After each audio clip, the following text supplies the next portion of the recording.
నవ్య news కి స్వాగతం। ఈ రోజు వార్తల ముఖ్యాంశాలు।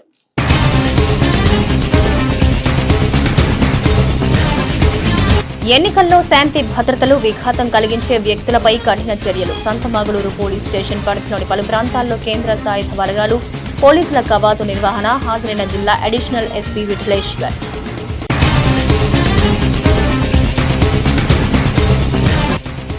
చీరాల ఈపురపాలెం గ్రామంలో కనుల పర్వంగా మదన గోపాల స్వామి రథోత్సవం। స్వామివారి రథాన్ని లాగేందుకు పోటీ పడిన భక్తులు। చీరాల పట్టణంలో ఘనంగా మట్టల ఆదివారం వేడుకలు। మట్టలను చేత పట్టుకుని పట్టణంలో ర్యాలీ నిర్వహించిన చిన్నారులు।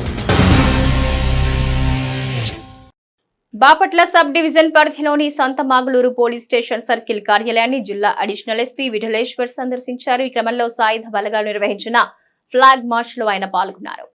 ప్రశాంతమైన వాతావరణంలో సార్వత్రిక ఎన్నికలు నిర్వహించడమే లక్ష్యంగా కేంద్ర సాయుధ బలగాలతో ఫ్లాగ్ మార్చ్ నిర్వహించినట్లు బాపట్ల జిల్లా అడిషనల్ ఎస్పీ విఠలేశ్వర్ అన్నారు। బాపట్ల సబ్ డివిజన్ పరిధిలోని సంతమాగులూరు పోలీస్ స్టేషన్ సర్కిల్ కార్యాలయాన్ని జిల్లా అడిషనల్ ఎస్పీ విఠలేశ్వర్ సందర్శించారు। ఈ క్రమంలోనే సాయుధ బలగాలు నిర్వహించిన ఫ్లాగ్ మార్చ్ లో ఆయన పాల్గొన్నారు। ఈ సందర్భంగా అడిషనల్ ఎస్పీ విఠలేశ్వర్ మాట్లాడుతూ ప్రజల్లో ఉన్న భయాందోళన పోగొట్టి రాజ్యాంగం ద్వారా సంక్రమించిన ఓటు హక్కును స్వేచ్ఛగా వినియోగించుకునేలా ప్రశాంత వాతావరణం కల్పించడమే ధ్యేయంగా ఫ్లాగ్ మార్చ్ నిర్వహించడం జరిగిందన్నారు।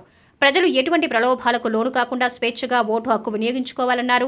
ఈ క్రమంలో నామ్ హైవేపై సంతమాగులూరు టోల్ ప్లాజా వద్ద ఏర్పాటు చేసిన చెక్ పోస్ట్ను ఆయన తనిఖీ చేశారు। సిబ్బంది నిర్వహిస్తున్న విధులు పర్యవేక్షించి స్వయంగా వాహనాలు తనిఖీ చేశారు। చెక్ పోస్టుల్లో విధులు నిర్వహించే పోలీస్ సిబ్బంది అప్రమత్తంగా వ్యవహరించాలన్నారు। ప్రతి వాహనాన్ని క్షుణ్ణంగా తనిఖీ చేసి పంపాలన్నారు। చెక్ పోస్టుల్లో విధులు నిర్వహించే సిబ్బంది తమ విధులను సమర్థవంతంగా నిర్వహించి అక్రమంగా రవాణా చేసే నగదును మద్యాన్ని పూర్తి స్థాయిలో కట్టడి చేయాలని పోలీస్ సిబ్బందికి సూచించారు।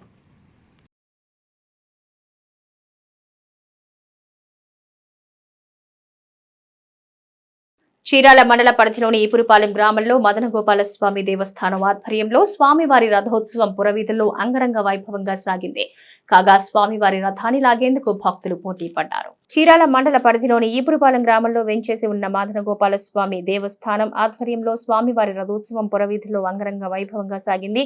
కాగా స్వామివారి రథాన్ని లాగేందుకు గాను భక్తులు పోటీ పడ్డారు। రథోత్సవాన్ని పురస్కరించుకుని భక్తులు పెద్ద ఎత్తున ఆలయ సముదాయానికి చేరుకున్నారు। దీంతో ఆలయ సమీప పురవీధులన్నీ భక్తులతో కిటకిటలాడాయి।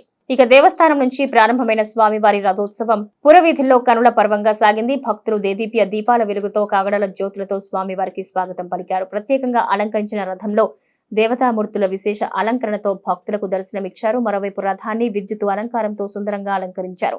కాగా పురవీధుల్లో అంగరంగ వైభవంగా సాగిన రథోత్సవంలో పెద్ద ఎత్తున పాల్గొని భక్తులు దేవతామూర్తుల నామస్మరణతో ఆ ప్రాంతమంతా మార్మ్రోగిపోయింది। కాగా రథోత్సవాన్ని పురస్కరించుకుని ఎటువంటి అవాంఛనీయ ఘటనలు జరగకుండా పోలీసు అధికారులు, విద్యుత్ అధికారులు, ఆలయ కమిటీ ప్రతినిధులు ముందస్తు చర్యలు చేపట్టారు।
నీరాన శుద్ధార్ఘ్య ఆచమని సమర్పయామి।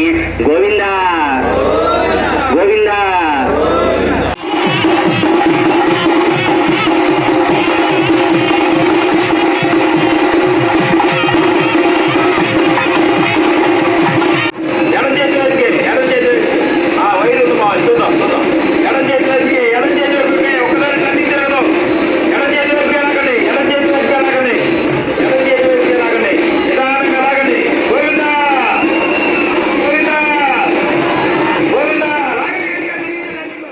చీరాల పట్టణంలో మటల ఆదివారం వేడుకలు ఘనంగా జరిగాయి. ఈ క్రమంలో హేయర్పేట ఎబినేజర్ ప్రార్థనా మందిరం, సెయింట్ మార్క్స్ సెంటినరీ లోథరన్ చర్చ్ వద్ద చిన్నారులు మటలు చేత పట్టుకుని పట్టణంలో ర్యాలీ చేపట్టారు. పామ్ ఆదివారం చీరాల్లోని ఎబినేజర్ ప్రార్థనా మందిరంలో ఘనంగా నిర్వహించారు. ఈ సందర్భంగా చర్చ్ ఫాదర్ మాట్లాడుతూ పామ్ సండే యేసు జెరూసలేంలోకి ప్రవేశించిన సమయాన్ని తిరిగి చెబుతుంది. నగరంలోకి అడుగుపెట్టిన ఆయనకు ప్రజలు తాటాకు చప్పలతో స్వాగతం పలికారు. యేసును స్వాగతించే చర్య మన జీవితంలో ఆయన్ను స్వాగతించడాన్ని గుర్తు చేస్తుంది. ఈస్టర్ ఆదివారం ముందు చివరి వారంలోకి ప్రవేశించినప్పుడు ప్రేమ యొక్క నిజమైన అర్థాన్ని మనం గుర్తు చేసుకుంటాం. ప్రేమ ఒక త్యాగం. హద్దులు లేకుండా ప్రేమించే క్రీస్తులా ప్రేమించడం నేర్చుకుందామని తెలిపారు. తదనంతరం పట్టణంలో మట్టలతో ర్యాలీగా నిర్వహించారు.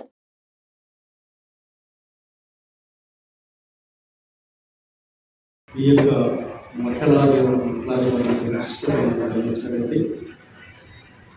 ప్రభువైన యేసుక్రీస్తు వారు గాడిద నుండి యెరూషలేముకి గాడిద మీద వస్త్రములు పరిచి గాడిద మీద ఊరేగించుకుంటూ యెరూషలేము జయయాత్రను కొనసాగిస్తూ ఉంటారు. అనేక ప్రాంతవాసులందరూ కూడా తరలి వచ్చి మరి హోసన్నా హోసన్నా అనే నినాదంతో దేవుని నామమును వస్తారు. అయితే యూదులైతే హోసన్నా అనే నామమును నినాదపరచడానికి వారు ఇష్టపడరు. అయితే ఆవిడ చెప్తూ ఉంటారు, ఏంటి మరి మీ యొక్క శిష్యులు ఎలా హోసన్నా అంటున్నారంటే, వారు ఒకవేళ మీరు గారి ఉచ్చరించకపోయిన చిన్న బిడ్డలు పసిబిడ్డలు స్తోత్రం చేసి మెరుగుపరుస్తారు. దేవుని నామం ఏర్పరచమని చాలా గొప్పదని. ఈ యొక్క యెరూషలేము జయయాత్రలో మట్టలు అనేది దేవునికి స్తోత్రము లేక స్తుతికి గుర్తు మట్టలు అనేవి. అలాగే ఆయన బట్టలు పరచి గాడిద మీద తను తాను తగ్గించుకొని మరి శిలువ యాత్రకు సమీపించడానికి జయోత్సవంతో ఆ యెరూషలేము పట్టణం వాసుల చుట్టుపక్కల ప్రాంతాల ఆ యొక్క పల్లెటూరు ఆ యొక్క వాతావరణంలో ఉన్న ప్రతి వారు కూడా తండోపతండాలకు వచ్చి ఈ యెరూషలేము జయయాత్రను పాల్గొనమని చూడగలరు. అందుకనే అందరూ కూడా మట్టలు పట్టుకొని దేవునికి స్తోత్రము ఈరోజు మనం ఎలాగా దేవుని నామమును మహిమపరుస్తున్నాం. పసిబిడ్డలు చిన్న బిడ్డలతో సహా దేవుని మన స్తోత్రము చేయడం జరుగుతుంది. అలాగే మరి ఈవేళ కూడా మన చర్చిలో 4:30-5 గంటలకి మనం అందరం కూడా పిల్లలతో కలిసి పట్టణం అంతా కూడా యెరూషలేము జయయాత్ర ఏ విధంగా ఊరేగించినారు. అలాగే మన పట్టణం కూడా ఈ యొక్క మట్టలు పట్టుకుని దేవుని నామమును మహిమపరచడం కనుక మట్టల ఆలయానికి విశిష్టతను దేవునికి మహిమకరంగా ఉంటారు. అటువంటి ధన్యత కృప మన బిడ్డలందరికీ మట్టల శుభములు మనందరికీ. చరిత్రలో నేటి ముఖ్యమైన ఘటనలను ఓసారి చూద్దాం.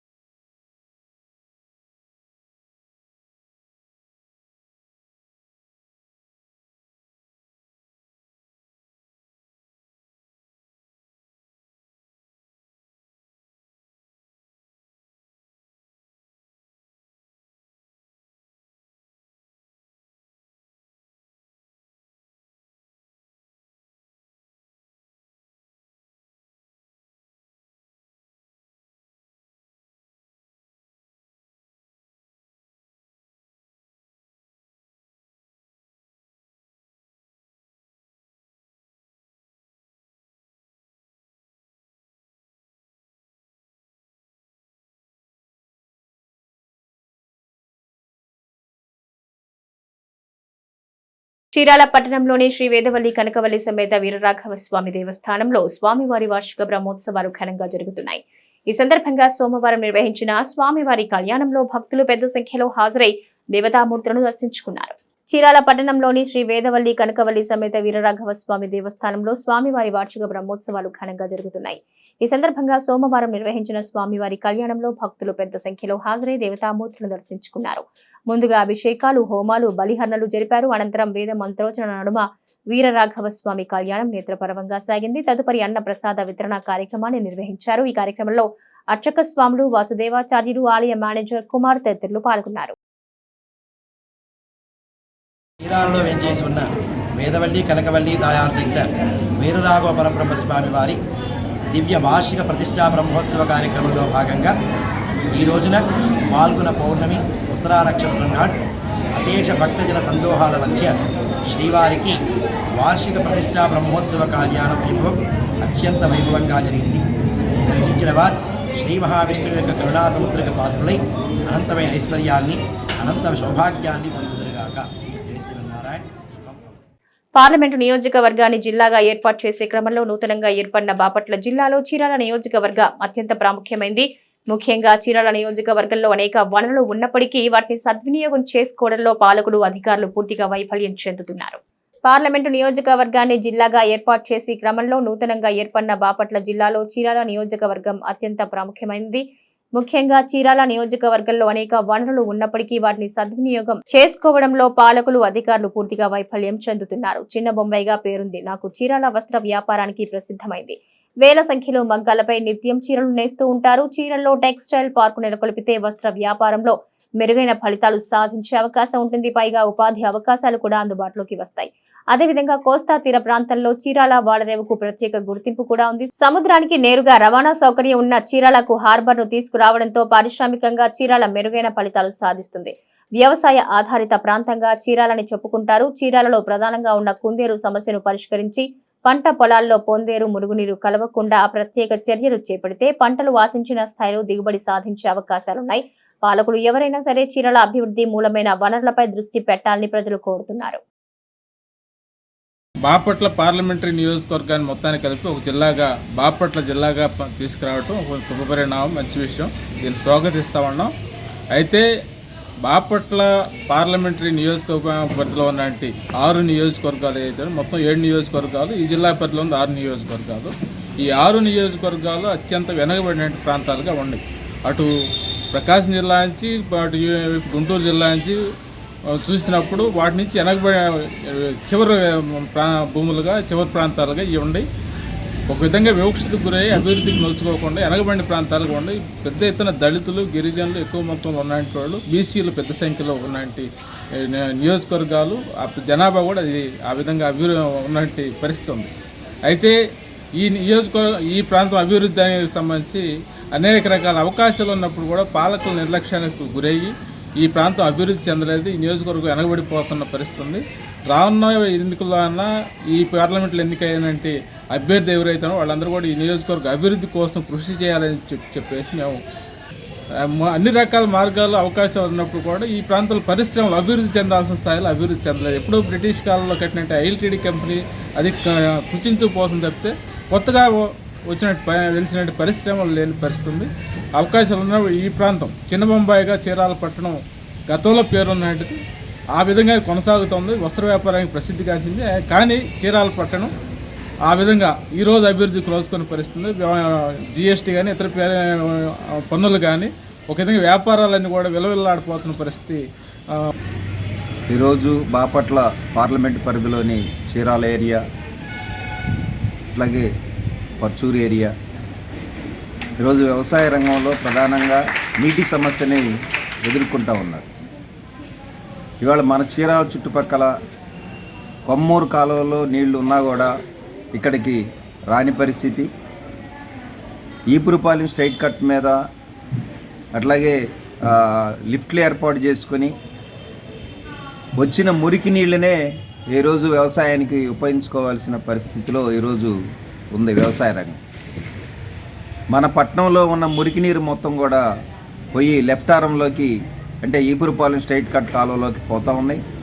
ఆ నీరుని మళ్ళీ అక్కడ లిఫ్ట్లు పెట్టి ఈపురపాలెం స్ట్రైట్ కట్ మీద ఆ నీళ్ళనే ఈరోజు పొలాలకి వాడుకోవాల్సిన పరిస్థితి ఉంది. క్రమేణా ఏంటంటే రాబోయే కాలంలో ఈ మురికి నీళ్లు వాడినందువల్ల పంటలు కూడా పండలేని పరిస్థితి భవిష్యత్తులో రాబోతా ఉంది. చీరాల పట్టణం బోస్ నగర్ లో వేంచేసి ఉన్న శ్రీ రేణుకాదేవి అమ్మవారి 33వ వార్షికోత్సవ తిరునాళ్ల మహోత్సవ వేడుకలు మంగళవారం నుంచి ప్రారంభం కానున్నాయి. ఈ సందర్భంగా ఆలయం వద్ద తిరునాళ్ల ఏర్పాట్లు కమిటీ ప్రతినిధులు పూర్తి చేశారు. చీరాల పట్టణం బోస్ నగర్ లో వేంచేసి ఉన్న శ్రీ రేణుకాదేవి అమ్మవారి 33వ వార్షికోత్సవ తిరునాళ్ల మహోత్సవ వేడుకలు మంగళవారం నుంచి ప్రారంభం కానున్నాయి. ఈ సందర్భంగా ఆలయం వద్ద తిరునాళ్ల ఏర్పాట్లు కమిటీ ప్రతినిధులు పూర్తి చేశారు. 26న 108 కలశాలతో నగరోత్సవం, 27న హరిద్రాభిషేకం, లక్ష కుంకుమార్చనలు, 28న తిరునాళ్ల ఉత్సవం కార్యక్రమాలు జరుగుతాయని కమిటీ ప్రతినిధులు వెల్లడించారు. నేటి తిరుమల తిరుపతి సమాచారం ఒకసారి పరిశీలిద్దాం. తిరుమలలో భక్తుల రద్దీ కొనసాగుతోంది. కలియుగ ప్రత్యక్ష దైవం వెంకటేశ్వర స్వామిని దర్శించుకునేందుకు వివిధ ప్రాంతాల నుంచి వచ్చిన భక్తులతో కంపార్ట్మెంట్లు నిండిపోయాయి. ATGH వరకు భక్తులు క్యూ లైన్లో నిలబడ్డారు. టోకెన్లు లేని భక్తులకు సర్వదర్శనానికి 24 గంటల సమయం పడుతుందని టీటీడీ అధికారులు వివరించారు. నిన్న స్వామివారిని 72,986 మంది భక్తులు దర్శించుకోగా 33,482 మంది తలనీలాలు సమర్పించుకున్నారు. భక్తులు సమర్పించుకున్న కానుకల ద్వారా హుండీ ఆదాయం 2.79 కోట్లు వచ్చిందని తెలిపారు. చీరాల పట్టణంలోని సీనియర్ సిటిజన్ కార్యాలయంలో చీరాల హేతువాద సంఘం ఆధ్వర్యంలో ఏర్పాటు చేసిన ఎంఎన్ రాయ్ హ్యూమనిస్ట్ లైబ్రరీని ప్రతినిధులు ప్రారంభించారు. భారత హేతువాద సంఘం కార్యదర్శి మేడూరి సత్యనారాయణ చేతుల మీదుగా ఈ లైబ్రరీ ప్రారంభించారు. చీరాల పట్టణంలోని సీనియర్ సిటిజన్ కార్యాలయంలో చీరాల హేతువాద సంఘం ఆధ్వర్యంలో ఏర్పాటు చేసిన ఎంఎన్ రాయ్ హ్యూమనిస్ట్ లైబ్రరీని ప్రతినిధులు ప్రారంభించారు. భారత హేతువాద సంఘం కార్యదర్శి మేడూరి సత్యనారాయణ చేతుల మీదుగా ఈ లైబ్రరీ ప్రారంభించారు. అనంతరం పలువురు మాట్లాడుతూ పుస్తకాల్లో అనేక విజ్ఞాన సంపద దాగి ఉందన్నారు. ప్రతిరోజు పుస్తకాలు చదవడం అలవాటు చేసుకుని జ్ఞానం పెంపొందించుకోవాలన్నారు. రిటైర్డ్ అయిన ఉద్యోగులు ఖాళీ సమయాల్లో గ్రంథాలయాన్ని సద్వినియోగం చేసుకోవాలన్నారు. ఎంఎన్ రాయ్ చేసిన పుస్తకాలు సమాజాన్ని మేల్కొల్పే విధంగా ఉంటాయన్నారు. వీటిని ప్రతి ఒక్కరూ ఖచ్చితంగా చదవాలన్నారు. ముఖ్యంగా సమాజానికి పట్టిన చీడ రాజకీయమే అనే నినాదంతో ముందుకు వెళ్లిన గొప్ప ఆలోచనకర్త ఎంఎన్ రాయ్ ని గుర్తు చేశారు. ఈ కార్యక్రమంలో హరిహర్రావు, బాబు, బ్రహ్మం, రామారావు, వెంకటేశ్వరరెడ్డి, రవికుమార్ తదితరులు పాల్గొన్నారు. పెట్టుకోవాలంటే ఎమ్మెల్యేలు అంటే ప్రజల యొక్క జీతగాళ్ళు, ప్రజల యొక్క కూలీలు, ప్రజల యొక్క గుమస్తాలుగా ఉండాలి. కానీ ప్రజల మీద పెత్తనం చేసేటువంటి ప్రజలు దేవరించుకోవాల్సిన అవసరం రాకుండా పరిస్థితి ఉండాలని చెప్పి ఎంఎన్ రాయ్ గత 75 ఏళ్ల క్రితమే ఈ రాడికల్ హ్యూమనిస్ట్ ఉద్యమాన్ని ప్రారంభించి ఇది అధికారం పొందడానికి కాదు, ప్రజల అధికారం ప్రజల దగ్గర ఉండాలి. ప్రజాస్వామ్యం అంటే ప్రజల స్వాములో అంటే ప్రజల దగ్గర అధికారం ఉండాలి. అధికారం ప్రజలది కాబట్టి అది వాళ్ళ దగ్గరే ఉండాలి. ప్రతి నిర్ణయం కూడా కింద నుంచి నిర్ణయాలు జరగాలి. అందువల్ల కింద నుంచి విప్లవం అని చెప్పి ఒక పేరు పెట్టాడు. కింద నుంచి విప్లవం అంటే ప్రతి గ్రామంలో, ప్రతి వార్డులో, ప్రతి నగరంలో అక్కడ ప్రజలు వాళ్ళకి ఏం కావాలో నిర్ణయించుకోవాలి. ఇక్కడ మనకు రోడ్డు వేయాలంటే ఢిల్లీలో నిర్ణయాలు జరుగుతున్నాయి. ఇక్కడ చిన్న కార్డు వేయాలంటే హైదరాబాద్లోనో, విశాఖపట్నంలోనో, అమరావతిలోనో, కర్నూలులోనో ఎక్కడో నిర్ణయాలు చేయడం కాకుండా నా గ్రామ సమస్యల్ని, నా పట్టణ సమస్యల్ని, నా లైబ్రరీలని, ఈ లోకల్లో ఉండేటువంటి పరిపాలన అంతా కూడా ప్రజల చేతుల్లోనే ఉండాలి. ప్రజల ప్రతినిధులు పైకి వెళ్ళి అసెంబ్లీలో ఉండి ప్రజల యొక్క డిమాండ్ల మేరకు, ప్రజల యొక్క కోరికల మేరకు, వాళ్ళ ఆదేశాల మేరకు తీర్మానాలు చేసి, చట్టాలు చేసి ప్రజలను తాము పరిపాలించుకునే విధంగా ఏర్పాటు ఉండాలా. అదే ప్రత్యక్ష ప్రజాస్వామ్యం. అదే స్వతంత్రంగా ఆలోచించినప్పుడు మాత్రమే వీలవుతుంది. కాబట్టి వాళ్ళని మోడర్న్ సైన్స్ ప్రకారం ఎడ్యుకేట్ చేయాలి, మోడర్న్ ఫిలాసఫీ ప్రకారం ఎడ్యుకేట్ చేయాలి. ఆధునిక భావజాలంతో మనుషులు ఎడ్యుకేట్ చేసినట్లయితే మతాలను పక్కన పెట్టి, కులాలను పక్కన పెట్టి, జాతులను పక్కన పెట్టి, వర్గాలను పక్కన పెట్టినప్పుడు మాత్రమే వాళ్ళు మనుషులుగా స్వతంత్రంగా వాళ్ళకి ఏం ఆలోచిస్తారు. లేకపోయినట్లయితే మత పెద్దలు వచ్చేసి అధికారం పొందుతారు, కుల పెద్దలు వచ్చి అధికారం పొందుతారు, జాతుల పెద్దలు వచ్చి అధికారం పొందుతారు, వర్గాల పెద్దలు వచ్చి అధికారం పొందుతారు, లేదా రాజకీయ పార్టీ నాయకులు అధికారం పొందుతారు. వాళ్ళ భావమరుదులు, వాళ్ళ కొడుకులు, వాళ్ళ కోటలు. వార్తలు నేటి అంతర్జాతీయ, జాతీయ, రాష్ట్ర ముఖ్యమైన అంశాలను సరిపరిశీలిద్దాం. రష్యా రాజధాని మాస్కోలో శుక్రవారం రాత్రి భారీ ఉగ్రదాడి జరిగిన విషయం తెలిసిందే. ఈ ఘటనపై స్థానిక పోలీసులు దర్యాప్తు ముమ్మరం చేశారు. ఈ దాడి ఘటనలో ఇప్పటివరకు 11 మందిని అరెస్ట్ చేసి విచారిస్తున్నారు. ఆ 11 మందిలో 4 ఉగ్రవాదులున్నారు. ఆ 4 ముగ్గురు ముష్కరులు తాజాగా నేరాన్ని అంగీకరించారు. దీంతో 4 మే 22 వరకు కస్టడీలోకి తీసుకోవాలని కోర్టు ఆదేశించింది. తమ అదుపులో ఉన్న దలెర్డోన్ మిర్జోవావ్ 32, సైదాక్రమీర్ రచ్చబలిజోడా, ముఖమ్మద్ సోబిర్ ఫైజోవ్, సంషుద్దీన్ ఫరీదుని ముష్కరుల్ని మాస్కోలోని బస్మాని జిల్లా కోర్టు ముందు పోలీసులు హాజరుపరిచారు. పార్లమెంట్ ఎన్నికలు దగ్గర పడుతూ ఉండడంతో భారతీయ జనతా పార్టీ ప్రచారంలో దూసుకుపోతోంది. ఈసారి 400 సీట్లలో గెలిపే లక్ష్యంగా బీజేపీ అభ్యర్థులు ఎంపికలో ఆచితూచి అడుగులు వేస్తోంది. ఈ క్రమంలో ఆదివారం లోక్సభ ఎన్నికల్లో పోటీ చేసే అభ్యర్థుల 5వ జాబితా విడుదల చేసింది. హర్యానాలోని కురుక్షేత్ర నుంచి నవీన్ జిందాల్, హిమాచల్లో నుంచి నటి కంగనా రనౌత్, సంబల్పూర్ నుంచి కేంద్ర మంత్రి ధర్మేంద్ర ప్రధాన్ ను బీజేపీ పోటీకి దింపింది. ఇక కర్ణాటకలోని బెల్గాం నుంచి జగదీష్ షెట్టర్లతో సహా కొందరు నేతల పేర్లతో భారతీయ జనతా పార్టీ లోక్సభ ఎన్నికల అభ్యర్థుల 5వ జాబితాను ప్రకటించింది. మొత్తం 111 మందితో కూడిన జాబితాలో తెలుగు రాష్ట్రాలకు చెందిన వారు కూడా ఉన్నారు. 5వ జాబితాలో తెలుగు రాష్ట్రాలకు సంబంధించి ఆంధ్రప్రదేశ్లోని రాజమండ్రి లోక్సభ స్థానం నుంచి ఏపీ బీజేపీ అధ్యక్షురాలు పురంధేశ్వరి పేరు ఖరారైంది. ఎన్నికల షెడ్యూల్ విడుదల కావడంతో ఏపీలో పొలిటికల్ హీట్ పెరుగుతోంది. అభ్యర్థుల ఎంపిక ప్రక్రియను దాదాపుగా పూర్తి చేసిన ప్రధాన పార్టీలు ఇక ప్రచారంపై ఫోకస్ పెట్టాయి. ఈ క్రమంలో ఎల్లుండి నుంచి సీఎం జగన్, టీడీపీ అధినేత చంద్రబాబు ప్రచారంలో దూసుకుపోయేందుకు సిద్ధమవుతున్నారు. షెడ్యూల్ విడుదల తర్వాత ఇద్దరు ముఖ్య నేతలు ఒకే రోజు ఎన్నికల ప్రచారం ప్రారంభిస్తూ ఉండడంతో ఏపీలో రాజకీయం మరింత రసవత్తరంగా మారనుంది. ఇప్పటికే సిద్ధం సభలతో ఎన్నికల ప్రచారాన్ని మొదలుపెట్టిన సీఎం జగన్ ఎల్లుండి నుంచి మేమంతా సిద్ధమంటూ బస్సు యాత్ర ప్రారంభించనున్నారు. ఈ యాత్ర కడప జిల్లా ఇడుపుల ఇడుపులపాయలో ప్రారంభమై ఉత్తరాంధ్ర వరకు కొనసాగుతుంది. 20న ఇడుపులపాయలోని వైఎస్ఆర్ ఘాట్ దగ్గర నివాళులర్పించి బస్సు యాత్ర ప్రారంభించనున్నారు సీఎం జగన్. దేశీయ కార్ల market sedan segment leader Maruti Dzire updated version తో వస్తోంది. 2024 డిజైర్ ఫేస్ లిఫ్ట్ పేరుతో మార్కెట్ లో ఆవిష్కరించేందుకు మారుతి సిద్ధమైంది. కొన్నేళ్లుగా సెడాన్ కార్ల విక్రయాల్లో మార్కెట్ వాటా కోల్పోతుందని ఇతర కార్ల తయారీ సంస్థల నుంచి మారుతికి గట్టి పోటీ ఎదురవుతుంది. ప్రస్తుత ఆర్థిక సంవత్సరంలో ఏప్రిల్ ఫిబ్రవరి మధ్య 148,623 యూనిట్లు అమ్ముడైంది. 25 బెస్ట్ సెల్లింగ్ కార్లలో మారుతి డిజైర్ ఒకటి. 2024 Maruti Suzuki Dzire face lift, new grille, updated headlights, alloy wheels, new tail lights, tweaked బంపర్లు, 360-డిగ్రీ camera, electric sunroof, new infotainment system, automatic climate control తదితర ఫీచర్లు జతకలుపుతారు. గుజరాత్ టైటన్స్ తో జరిగిన థ్రిల్లింగ్ ఐపీఎల్ మ్యాచ్ లో ముంబై 6 పరుగుల తేడాతో ఓటమి చెందిన విషయం తెలిసిందే. అయితే గతంలో గుజరాత్ జట్టుకు కెప్టెన్ గా ఉన్న హార్దిక్ పాండ్యా ఈ సీజన్ లో ముంబై పగ్గాలు చేపట్టాడు. ఇక రోహిత్ శర్మ మాత్రం కేవలం పూర్తి స్థాయి బ్యాటర్ గా ముంబై జట్టుకు బరిలో దిగాడు. అయితే ఆదివారం టైటన్స్ తో మ్యాచ్ జరుగుతున్న సమయంలో ఓ ఆసక్తికర సంఘటన చోటు చేసుకుంది. ఫీల్డింగ్ ను సెట్ చేస్తున్న కెప్టెన్ హార్దిక్ ఆ జోష్ లోనే మాజీ కెప్టెన్ రోహిత్ శర్మకు ఫీల్డింగ్ ఆదేశాలు ఇచ్చాడు. హార్దిక్ సంకేతం ఇస్తున్న సమయంలో హిట్ మ్యాన్ రోహిత్ కొంత సర్ప్రైజ్ కు లోనయ్యాడు. నవ్య న్యూస్ ముగించే ముందు ముఖ్యాంశాలు మరోసారి.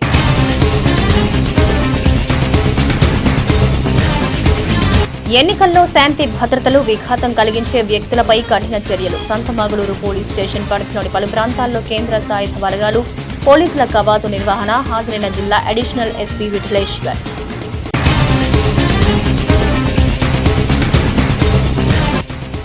చీరాల ఈపురుపాలెం గ్రామంలో కనుల పర్వంగా మదన గోపాల స్వామి రథోత్సవం. స్వామివారి రథాన్ని లాగేందుకు పోటీ పడిన భక్తులు. చీరాల పట్టణంలో ఘనంగా మట్టల ఆదివారం వేడుకలు. మట్టలను చేత పట్టుకుని పట్టణంలో ర్యాలీ నిర్వహించిన చిన్నారులు. నవ్య న్యూస్ ఇంతటితో సమాప్తం. నమస్కారం.